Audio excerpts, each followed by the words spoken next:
வணக்கம். இன்றைக்கி உங்கள் செம படம்னு எடுத்து வந்திருக்கேன். அது என்ன படம்னா 1992 வெளியே வந்த சென்ட் ஆஃப் எ உமன் அப்படிங்கிற ஒரு ஹாலிவுட் மூவி தான்.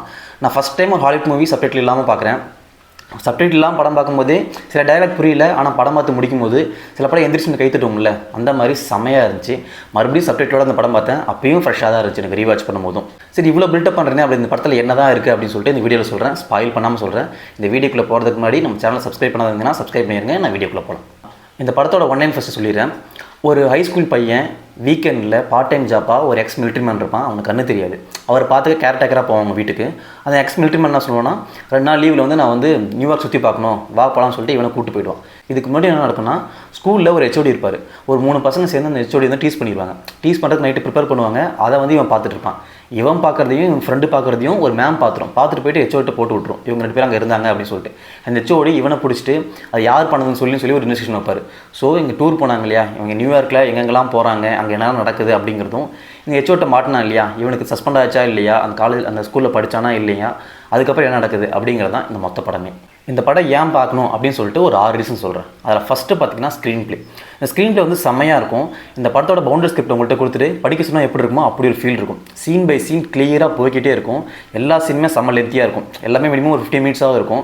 இப்போ ஒரு ஹோட்டலில் ஒரு சீன் ஒரு 15 மினிட்ஸ்னால் முடிஞ்சு அடுத்த ரூமில் ஒரு சீன் ஒரு 15 மினிட்ஸ் அப்படின்னு ஒரு கிளியராக இருக்கும். இந்த படத்துக்கு ஒரு 3 கோல்டன் குளோப் கிடச்சிது. அதில் ஸ்க்ரீன் ப்ளேக்கும் ஒரு கோல்டன் குளோப் கிடச்சிது.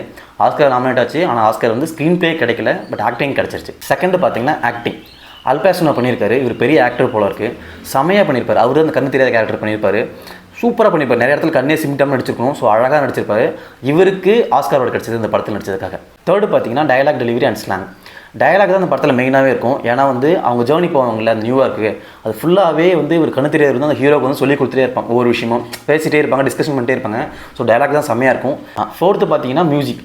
படம் ஸ்டார்டிங்கில் ஒரு பியானோ வச்சு ஆரம்பிச்சிருப்பார். ஒரு லென்த்தி மியூசிக். அது படத்தோட அங்கே யூஸ் பண்ணியிருப்பாரு. கிளைமேக்ஸ்லாம் யூஸ் பண்ணியிருப்பாரு.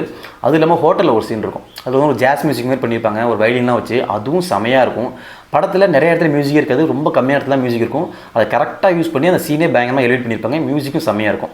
அடுத்து பார்த்தீங்கன்னா சினிமோட்டோகிராஃபி சூப்பராக இருக்கும். உங்களை படத்தோட ஃபஸ்ட்டு ஃப்ரேமே உங்களுக்கு ரொம்ப பிடிச்சிடும். அந்தளவுக்கு அழகாக இருக்கும் சினிமோட்டோகிராஃபி. கிளைமேக்ஸ் சீன் வந்து அந்த செம்மையாக இருக்கும் சினிமோட்டோகிராஃபி. அவன் வந்து இந்த பக்கம் பார்த்து பேசுவான், மறுபடியும் இந்த பக்கம் பார்த்து பேசுவான். அது கரெக்டாக வச்சுருப்பாங்க ஆங்கிள். சூப்பராக இருக்கும். அதுவும் செம்மையாக இருந்துச்சு எனக்கு. 6th பார்த்தீங்கன்னா கிளைமேக்ஸ். செம்மையாக என்ஜாய் பண்ணிங்க இந்த கிளைமேக்ஸ் பார்க்கும்போது. சூப்பராக இருக்கும். எனக்கு இந்த படத்திலே மெயினாக ஒரு 3 சீன் ரொம்ப பிடிச்ச சீன் இருக்கும். ஃபேவரட் சீன் ஃபஸ்ட்டு பார்த்தீங்கன்னா ஃப்ளைட்டில் போகும்போது ஒரு சீன் இருக்கும். அது ஹோட்டலில் டின்னர் போவாங்க அந்த சீனு. அப்புறம் கிளைமேக்ஸில் அந்த பொண்ணுகிட்ட பேசுகிற சீன். இது எல்லாமே எனக்கு ரொம்ப பிடிச்ச சீன் படத்தில் இவ்வளோ பாசிட்டிவ் இருக்குது. நெகட்டிவ்னு பார்த்தீங்கன்னா ஒரு சின்ன நெகட்டிவ் தான். என்னன்னா எல்லாமே லென்த்தி சீன் இருக்கும். நிறைய இடத்துல மியூசிக் இருக்காது. ஸோ 2 பேர் அமைதியாக பேசிட்டே இருந்தால் மெட்ட தூக்கம் வரும்ல, அந்த மாதிரி தான் இருக்கும். அது ஃபஸ்ட்டு 1 hour தான் எனக்கு அப்படி ஃபீல் ஆச்சு.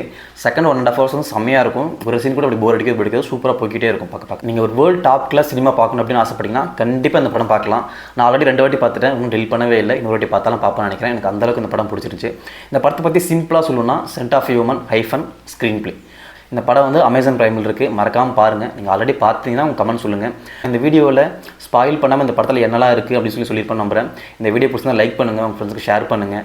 நம்ம சேனல் சப்ஸ்கிரைப் பண்ணாமல் சப்ஸ்கிரைப் பண்ணுங்கள். வேறு ஒரு நல்ல படமோ இல்லை நல்ல சீரிஸோ பார்த்துட்டு வந்து அடுத்த வீடியோவில் உங்களை பார்க்குறேன். Until then bye from no spoil.